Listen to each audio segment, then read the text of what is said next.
Welcome fight fans, it's Danny Glover from Fight Fan TV Live. Today we're in London for the Anthony Joshua vs Francis Ngannou press conference, and we're joined right now by Frank Smith. How you doing? I'm good, mate. Good to see you. How are you? I'm okay. So what did you make of the press conference today? We had words from Turki Al Sheikh. He had a few minutes to give us some of his thoughts and ideas. What did you make of that? Yeah, look, he's got some great ideas. Look, we've seen what he's delivered already. October, going back to October 28th, obviously we saw Fury and Ngannou. December 23rd, Day of Reckoning. AJ, Deontay Wilder against Joseph Parker. February 17th, the undisputed fight, a fight that's been spoken about for so long. We finally get to see it. March 8th, we've got this. It's talking about Bivol Beterbiev as well. It's talking about matchroom against Queensbury. There's many more big nights to come, and it's exciting for the sport, and it's great to see because it's only going to grow the sport moving forward. So we know that before the Day of Reckoning, or kind of on the day of the Day of Reckoning, we was informed that Anthony Joshua had signed with Deontay Wilder.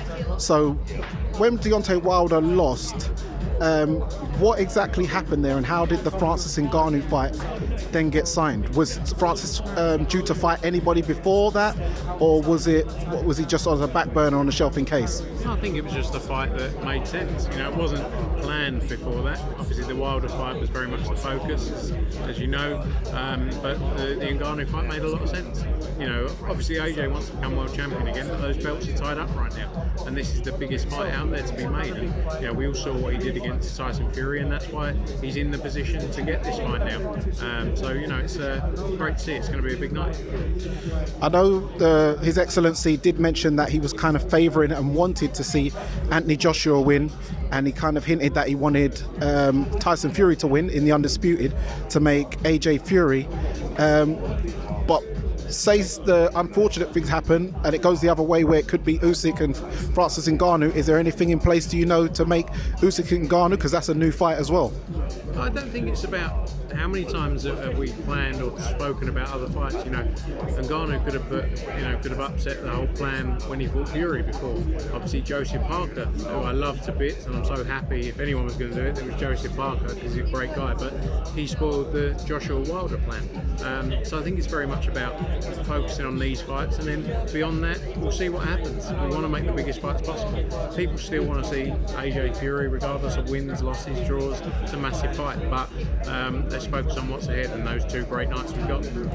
I noticed that you and Eddie do a lot of the runs before shows on Fight Week and stuff like that, and I've noticed also it kind of coincides with what Turki Al Sheikh's doing, where he's putting on shows with not much notice. The fighters are not getting 16-week camps, 12-week camps.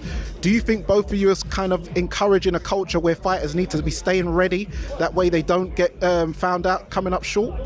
Yeah, I think fighters who stay ready, stay in camp, stay training, can get the biggest possible opportunities. I mean, look at these two fights. The Day of Reckoning was made on 6 weeks out, and people who stay in the gym, stay active. There's massive opportunities out there, and I'd always suggest fighters stay in the gym, stay active, don't yo-yo. It can be hard training without a date, but at the same time, you've got very limited time in this sport, and you've got to focus while you're in it. And like I say, you could get a big opportunity if you're ready. I do take notice of a lot of fighters' stories, people who stay in the gym even though they haven't got a date. And one fighter that springs to mind is Craig Richards. He hasn't got a date as of we know. Do you know anything about when he could possibly be out? He's been out for a while now. Yeah, I've been speaking to Jamie Wigan about it. Look, he obviously had a couple of fights, had to withdraw through injury. We were working on trying to make the Lyndon Arthur fight. Lyndon then got the shot against Dimitri Bivol, very late in the day there, so that didn't come off. But we're focused on trying to get another fight done now, and hopefully some news soon. But I've been having a lot of conversations with Jamie Wigan. Also another fighter, Felix Cash, I've heard rumours that he's due to fight Tyler Denny for the European title. Anything heard about that? No, that's not correct. It was a mistake actually in the British Boxing Border Control Circuit. That's not happening. I think Tyler Denny's having they requested a voluntary defence a while ago. I'm not sure who against, but they requested that, and I think they've decided who that is. Okay, thank you for clearing that up. Also, next month we've got is it a next gen show at the Indigo? we've got Shannon Ryan fighting for the British and Commonwealth title. So that's a new title that's come about. How excited are you about that? And are you looking to make more women's British and Commonwealth title fights in the future?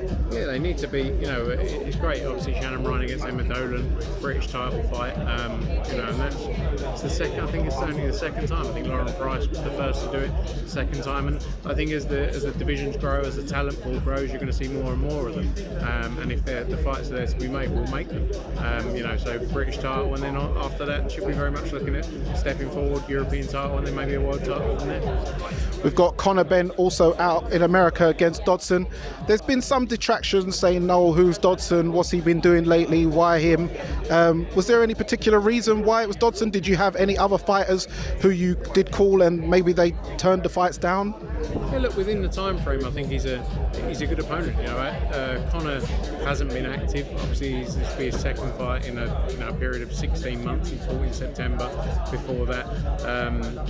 But I think he's a good opponent for him. Peter Dobson's 16 now. He's the kind of opponent who's going to bring it in the press conferences. You know, he's going to build up a bit of spite between the two of them, and that's what we need to see with Conor Benn. So yeah, I'm excited to see that one. And look, I think people, you know, there was a lot of talk about what opponent it could be, and I think some of the names that were mentioned probably weren't realistic within the time frame.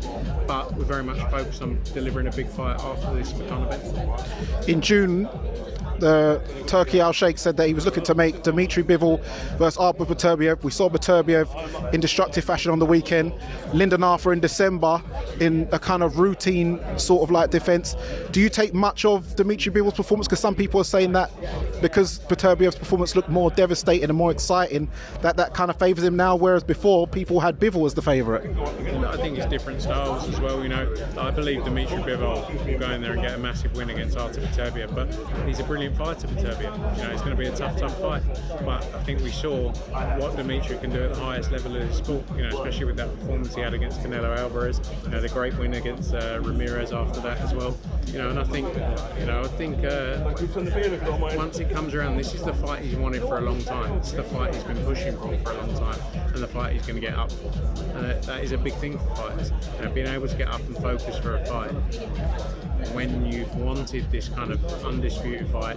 You know, he wanted the undisputed fight, he wanted the Canelo fight, a rematch, and now he's going to get the opportunity to do it, and I think you're going to see the best of him. Jaya Pattaya is due to fight on the undercard of Usyk Fury. Do you know any opponent who you got opponent yet for him? It's not all confirmed and announced yet or locked in, but hopefully some news soon. Also, last question. Give the fight fans the rundown. I know you're quite good at this, like Eddie. Give us the rundown of the DAZN schedule, just so everyone knows. Obviously, for us, Jan 27th, we start Felix against Crocker in Belfast at the Ulster Hall. We've got Chev Clark against Tommy McCarthy on the card as well. Then into the night, we go over across to Phoenix. John Ryder takes on Jaime Munguia, show we're working on with Golden Boy. February 3rd, Conor Benn is back, as we spoke about, against Peter Dobson. Ammo Williams back out on that card as well. Johnny Fisher's out there, Jimmy Sains. Then we go Feb 10th, we've got an next-gen card at the Indigo. Liam Dillon against Reece Bellotti. Shannon Ryan, as we spoke about as well. Khalil Majid on the card as well. Cameron Vong's back out on that card. February 16th, we go to Mexico, Oaxaca, with the rematch between Curiel and Nonshinga, which, you know, finished very quickly the first time round, but looking forward to that one. February 24th, Edgar Belanga's in Orlando on that card against Paddy McCrory. March 2nd, Ray Ford takes on Corbinov on the top ranked card. You know, we lost the purse bid on that one, but looking forward to seeing Ray Ford get his opportunity to fight for the world title. March 8th, we're here in Saudi for the big one, AJ against Francis Ngannou. And then beyond that, a lot of shows to come, not announced yet, so I'm not going to announce them for you, but lots to look forward to. I heard we've got Ellie Scotney out in April.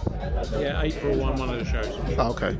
Well, thank you very much, Frank Smith, for joining us. It's Danny Glover from Fight Fan TV Live. And remember, guys, persistence beats resistance. Much appreciated. Cheers, mate.